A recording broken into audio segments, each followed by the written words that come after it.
ডাকসুর ভোটের প্রচার প্রচারণার মধ্যেই বড় হয়ে উঠে আসছে ঢাকা বিশ্ববিদ্যালয় ক্যাম্পাসের নারী নিপীড়ন এবং দেশব্যাপী নারী শিক্ষার্থীদের উপর সাইবার নিপীড়নের বিষয়টি।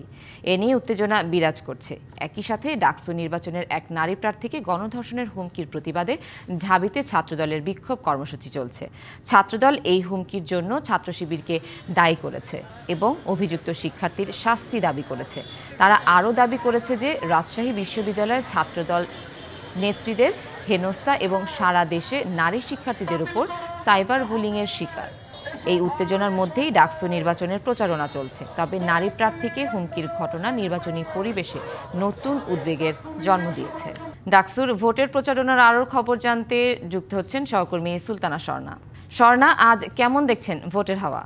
সুনন্দা, যদি বলি, আপনি কিছুক্ষণ আগে কিন্তু জানাচ্ছিলেন যে একজন নারীর প্রতি কুরুচিকর মন্তব্যের প্রতিবাদে কিন্তু আজ গত কয়েকদিন ধরে, অর্থাৎ গতকাল থেকে কিন্তু আমরা দেখেছি বিভিন্ন ছাত্র সংগঠনগুলোকে এবং বিভিন্ন প্যানেলকে প্রতিবাদ জানাতে, এবং আজ সকাল থেকে কিন্তু ছাত্র দলের পক্ষ থেকে একটি মিছিল করা হয়েছে। টিএসসি থেকে শুরু করে এখন প্রশাসনিক ভবনের সামনে তারা ব্রিফ করছেন, এবং যে নারী শিক্ষার্থীকে আসলে কুরুচিকর মন্তব্যটি করা হয়েছিল ফাহমিদা, তিনি কিন্তু অপরাজেয় ৭১ অদম্য ২৪ প্যানেলের সেই প্যানেলটি থেকে কিন্তু মধুর ক্যান্টিনের সামনে বর্তমানে একটি প্রেস ব্রিফ করা হচ্ছে, এবং কিছুক্ষণ আগে ছাত্র শিবিরের পক্ষ থেকেও কিন্তু একটি প্রেস ব্রিফ করা হয়েছে।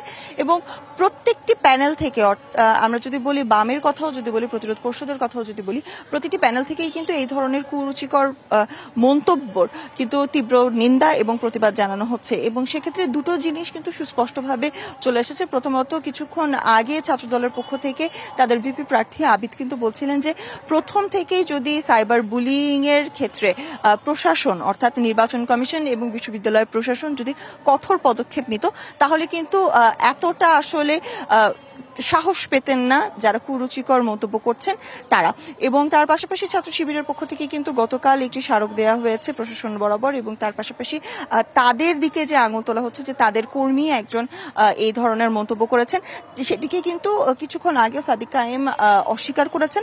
এবং তার পাশাপাশি তিনি মন্তব্য করেছেন যে বিকৃত মস্তিষ্কের মানুষরাই কিন্তু এখনো সাইবার বুলিং করে যাচ্ছে, এবং শুধুমাত্র নারীদের হেনস্থা করছে ব্যাপারটা এমন নয়, পুরুষদের ক্ষেত্রেও কিন্তু কিছু ধরনের বিভিন্ন মন্তব্য করা হচ্ছে। এবং কিছুক্ষণ আগে আমরা ফাহমিদার প্যানেলের কথা শুনছিলাম, তখনও কিন্তু তিনিও, তার প্যানেল থেকেও কিন্তু উদ্বেগ জানানো হয়েছে, এবং বিভিন্ন ধরনের থ্রেট তাকে দেয়া হচ্ছে বলেও কিন্তু মন্তব্য করা হচ্ছে।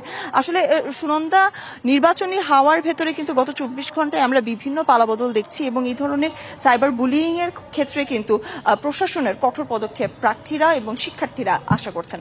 সুনন্দা। স্বর্ণা, ধন্যবাদ।